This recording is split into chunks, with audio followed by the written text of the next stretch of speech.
Wait, did you just read that right? A curse technique that surpasses Gojo's Limitless? Yeah, you heard that correctly. Jujutsu Kaisen Modulo just introduced Maru, a Simurian sorcerer with an ability so broken it makes even the Six Eyes look outdated. We're talking about law manipulation, the power to literally rewrite the rules of reality itself. Gravity, gone. Solid matter, now it's liquid. Your curse technique that you've spent years mastering, Maru can turn it against you and use it himself. This isn't just another strong ability, this is a fundamental game changer that shifts the entire power hierarchy in the JJK universe. Gojo's Limitless was considered the pinnacle of curse techniques for years. Infinite space between him and any attack, the ability to manipulate space at the atomic level, and a domain expansion that overloads your brain with infinite information. That was the gold standard, the ability that made Gojo untouchable and the strongest sorcerer alive.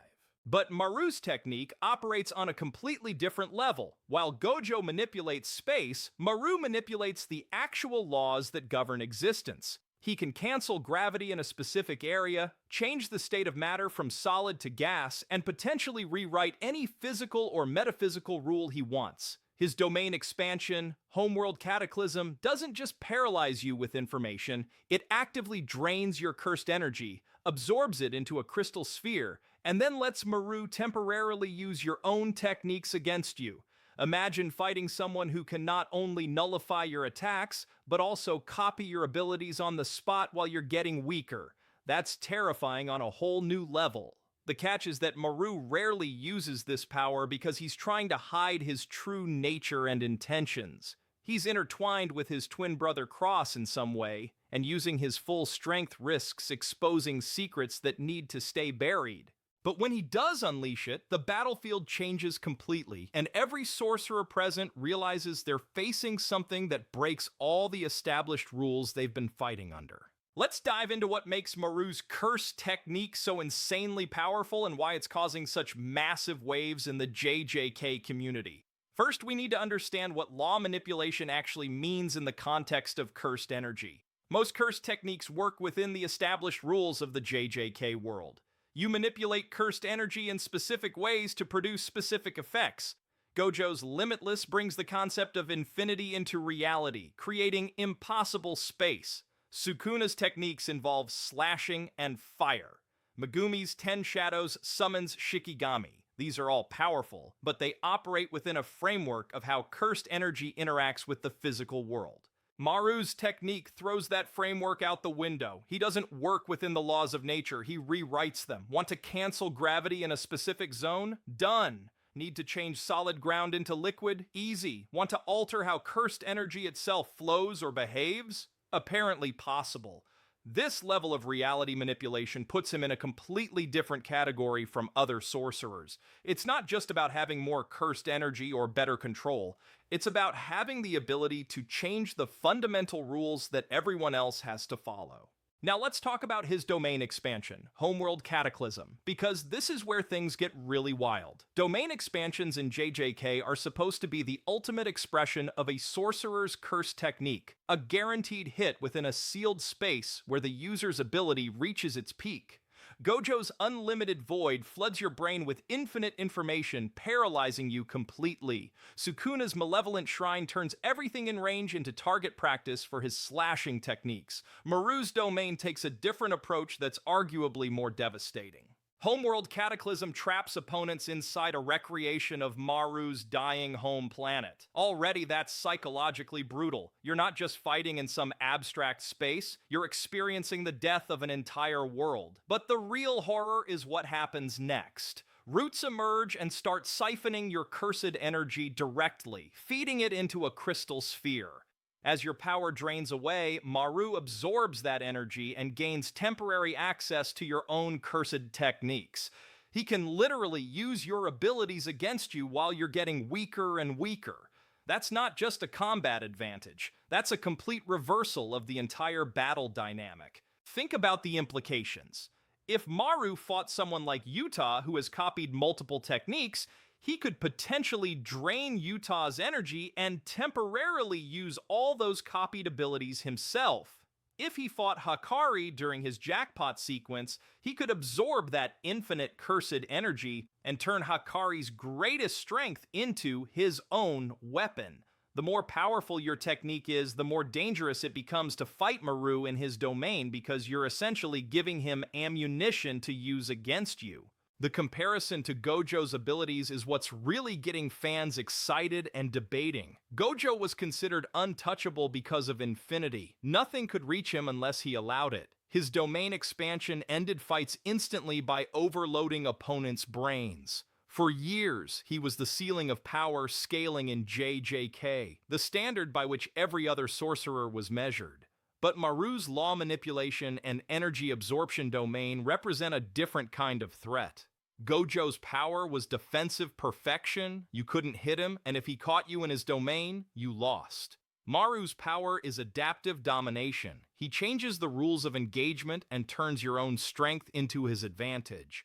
There's also the mystery of why Maru rarely uses his full power. The leaks mention he's intertwined with his twin brother Cross and can only unleash his technique in emergencies to avoid revealing his true nature. This suggests there's a much bigger story happening behind the scenes. Are Maru and Cross working together towards some goal? Is Maru hiding from someone or something that would target him if his abilities became known? The restraint he shows, despite having reality-warping power, makes him way more interesting than just another overpowered villain. Let's break down exactly why Maru's abilities are so significant for JJK Modulo's future and what they mean for power scaling in the series. First major point, law manipulation fundamentally changes what's possible in combat. Every fight in JJK up to this point has operated under consistent rules. Cursed energy behaves in predictable ways, physics mostly works normally unless a specific technique alters it, and even domain expansions follow established patterns. Maru throws all of that out. If he can cancel gravity, opponents who rely on physical positioning or mobility suddenly lose their advantage. If he can change matter states, defensive barriers or solid weapons become useless.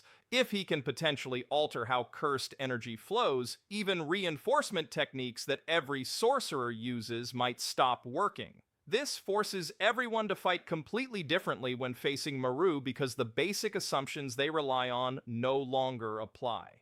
It's like playing a game where your opponent can change the rules mid-match. You can't develop reliable strategies because the foundation keeps shifting. Second point, Homeworld Cataclysm as a domain expansion introduces the terrifying concept of your own power being turned against you. Previous domain battles were about overwhelming your opponent with your technique's guaranteed hit or surviving long enough to break the domain, but Maru's domain creates this nightmarish scenario where the stronger you are, the more dangerous the fight becomes. If you go all out trying to break free, you're just feeding Maru more energy and giving him access to more of your abilities. If you hold back to conserve energy, you're not generating enough power to escape before the roots drain you completely. It's a no-win situation that requires completely new tactical thinking. The only real counter might be to have such overwhelming cursed energy reserves that you can break the domain before Maru absorbs enough to matter, or to have abilities that don't rely on cursed energy at all, which is basically impossible for sorcerers.